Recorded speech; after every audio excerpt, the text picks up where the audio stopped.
Dulu masa saya bekerja di Jabatan Agama dulu, ada orang, bila orang nak bercerai je, duduk depan saya masa sesi kaunseling tu, yang suami cerita semua keburukan bini dia, yang bini cerita semua keburukan laki dia. Habis mereka diorang bercakap, saya tanya, tuan kahwin dengan bini ni dulu sebab hak buruk yang tuan cerita tu ke? Tak lah, dia kata. Habis tu tuan kahwin pasal apa? Dia mula malu nak jawab. Tanya dekat bini pula, puan pula kahwin dengan suami ni sebab hak buruk yang puan cerita tu ke? Tak, dia kata. Habis tu, sebab pasal apa kahwin dengan dia? Kalau dah semua buruk, kahwin pasal apa? Mula malu nak bercakap. Saya ambil 2 helai kertas A4 kosong. Saya bagi seorang selai. Saya kata sekarang juga senaraikan kebaikan pasangan masing-masing. Sekarang juga. Merah padam muka. Mula rasa malu. Kan? Pasal apa? Bila bergaduh nampak buruk, memanglah tengah marah. Saya suruh senaraikan yang baik. Pasal apa awak kahwin dengan dia? Pasal apa awak kahwin dengan dia? Senaraikan yang baik semua. Kan? Mula tergetik-getik kat situ. Nak rasa nak penampak dua-dua kan. Tak apalah ustaz, tak payahlah, segan kepala otak hang. Hang cerita buruk tak segan. Suami ni bila dia cerita buruk bini, suami, orang lelaki.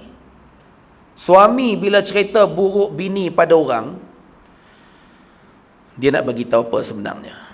Dia nak bagi tahu dekat orang sebenarnya, akulah suami yang gagal mendidik isteri aku. Faham tak? Dia ibarat bos, kerani buat surat, bos pergi sign. Tiba-tiba dalam isi kandungan surat tu ada kesalahan ejaan dan sebagainya. Dia dah sign ni. Lepas tu bila hantar surat tu orang reject. Pasal apa? Ada salah. Dia marah kerani. Pasal apa type surat salah? Tak, yang hang tu bos, hang gatai pergi sign sebelum baca, sebelum check. Pasal apa? Bila hang kata khani hang bodoh, mana hang nak abang hang lah bos yang bodoh, pasal hang gagal nak didik khani hang sendiri. Betul? Samalah macam suami. Samalah macam bapa, samalah macam mak, kita cerita keburukan anak-anak pada orang. Kita nak sebenarnya masa kita cerita hai buruk anak-anak kita, bila suami cerita hai buruk bini dia, nak habaq masing-masing sedang gagal mendidik orang yang di bawah tanggungan dia. Dia nak habaq dia adalah suami yang bodoh. Sebab apa? Sebab dia memang tak reti nak didik bini. Pasal tu bini jadi lagu tu. Mas kahwin yang pertama daripada seorang suami kepada isterinya, apa dia? Seorang ustaz bergaduh, baru 6 bulan kahwin. Malu nak pergi pejabat agama, jumpa saya. Masa tu saya bertugas imam di Shah Alam, di Masjid Pusat Bandar Haikom Shah Alam, tahun 2000. Masa tu saya bujang lagi. Masa zaman saya bujang tu, oleh sebab kita imam masjid, orang tengok berjanggut pula, orang ingat dah kahwin. Orang mai cerita masalah rumah tangga macam-macam. Padahal saya bujang, orang tak tahu. Sampai ada minta petua malam pertama pun ada. Padahal saya bujang. Saya cerita lah juga. Kita mengaji, benda dalam kitab, adalah hadis. Cerita ikut ilmu lah, walaupun kita tak pernah praktikal masa tu. Kan? Bila cerita, beruntung bini ustaz, bini kepala otak hang. Saya katakan, kahwin pun tak lagi. Masa tu lah. Lah ni pun tak lagi juga. Tak lagi 3. Kan? Mana muka takut bini semua kelat, terkulat-kulat kan. Ayah-ayah, ibu-ibu yang mulia, dia malu nak pergi jabatan agama, dia jumpa saya. Datang dengan bini dia, duduk dekat bilik imam tu, bini duduk belah kanan, laki duduk belah kiri. Yang bini tu terjerit-jerit dalam bilik imam tu. Aku nak cerai. Saya kata, ni spesies apa ni kan? Dalam rencana National Geography tu tak ada. Spesies tu. Tak pernah tengok jumpa binatang dalam rencana tu kan? Tak ada. Kan? Saya tanya dia, yang nak bercerai sangat pasal apa? Dia tunjuk dekat laki dia, ni jantan tak guna ni, dia terajang saya tadi. Huyo, saya kata. Ustaz, betul ke ustaz terajang bini ustaz? Ya betul. Ustaz tu jawab pun kemas kan. Pasal apa ustaz terajang bini ustaz? Ustaz tu cakap pula, dia kata ustaz dengar saya cakap pula, dia kata. 6 bulan kahwin, saya jentik pun tak pernah. Ni Denny ni, dia tunjuk bini dia, Denny ni, Masa lepas 3 hari kahwin pun asal bertengkang aja minta cerai. Bertengkang aja minta cerai. Lepas 3 hari kahwin. Tapi selama 6 bulan asal bergaduh tu lah pangai dia. Tapi saya jentik dia pun tak pernah. Tetapi hari ni saya terajang dia sebab dia lempang saya dulu. Fuyo. Saya punya terkejut kan. Betul ke? Saya tanya kat bini dia, betul ke hang lempang lagi yang? Ada aku ajak. Amboi senangnya. Sebab laki dia kata, dah aku ajak. Buat apa? Kan? Dalam hati saya, kalau mujak ke laki hang terajang, kalau aku ambil dengan kursi-kursi, aku empuk sekali kan. Saya tak nak malukan ustaz tu depan bini dia. Tengok masa tu orang bujang nasihat orang dah kahwin. Saya bawa ustaz tu pergi masuk satu bilik lain. Saya kata dekat dia, ustaz, ketika ustaz akad nikah, ustaz kata aku terima akad nikahnya, ketika itulah ada mas kahwin, betul? Dia kata betul. Saya nak tanya ustaz, mas kahwin yang paling utama daripada seorang suami kepada isterinya apa? Dia kata duit mas kahwin itulah. Tu nombor 2 ustaz. Habis tu yang pertama apa dia tanya?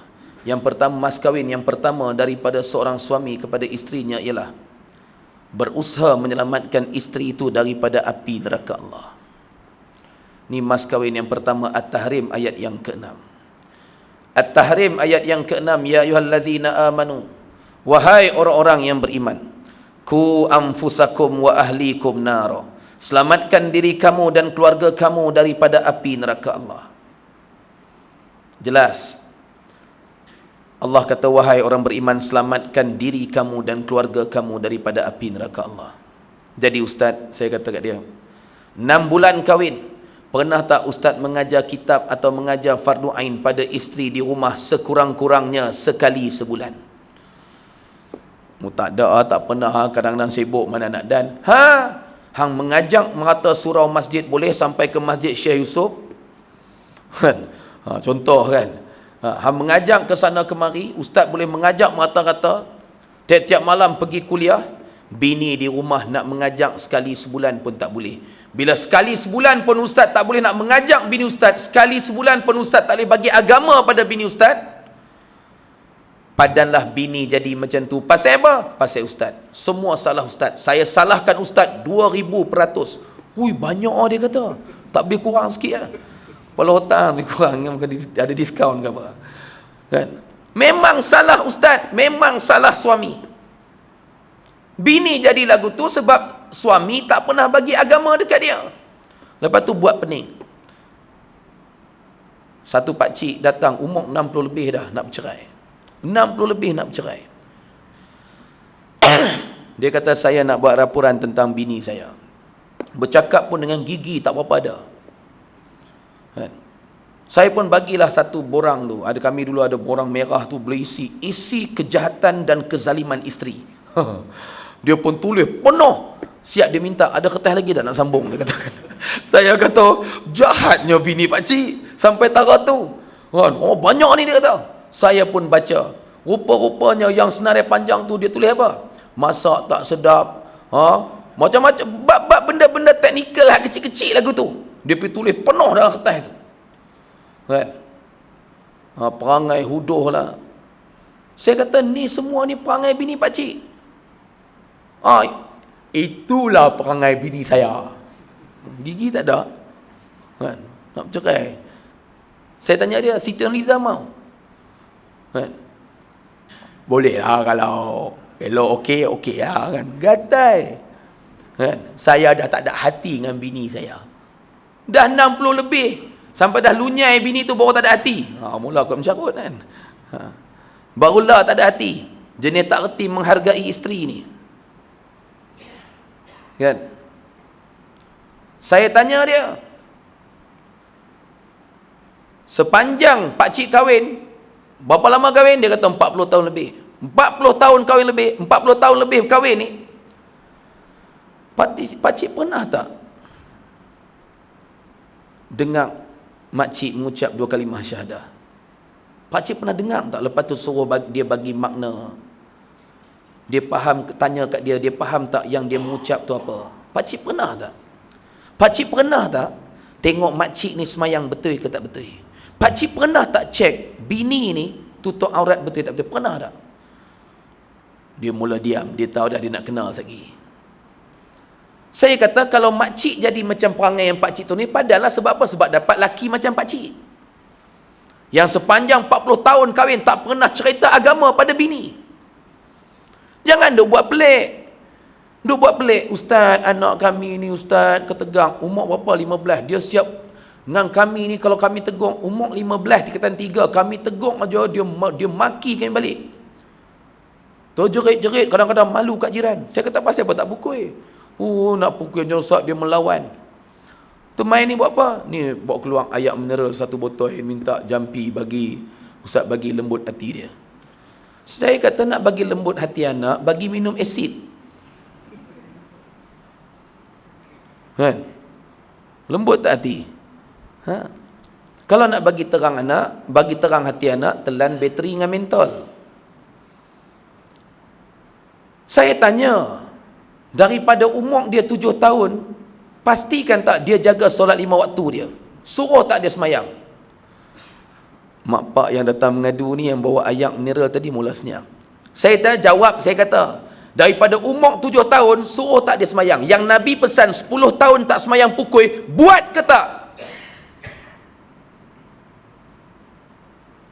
Jangan duk tuan-tuan ni, perempuan ni, ibu ayah duk giling kepala dalam masjid ni. Saya tanya tu, termasuklah orang duk depan saya ni. Wah, hajak punya ustaz kan? Tak betul.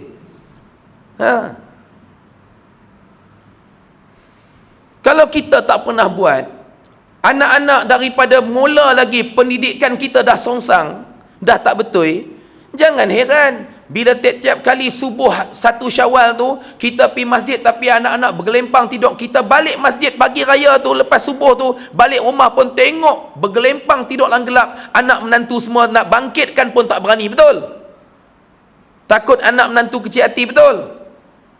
Jangan nak pelik pasal hak dulu ni, awal-awal ni pendidikan tu dah tak betul.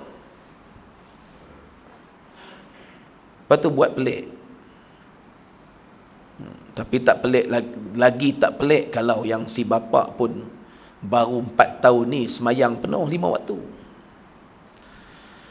Jangan terasa hati, saya bukan kenal orang sini latar belakang lagu mana. Jangan saya sakit jadi macam satu masjid, bila saya sebut terus bangkit. Tak apa kata kat saya, tak pasal-pasal. Kita mana kenal dia kan, tiba naik angin kan. Ada satu masjid lagi, saya ceritalah pasal orang ciri-ciri orang takut bini ni. Kita melawak jalan ceramah, saya cerita ciri-ciri orang takut bini ni. Apa dia? Saya nampak dekat dahi dia tulis takut bini. Saya kata lagu tu, tiba-tiba pakcik depan tu, tak, kalau tak kata kat orang tak boleh lah, dia kata. Dia marah saya tengah ceramah.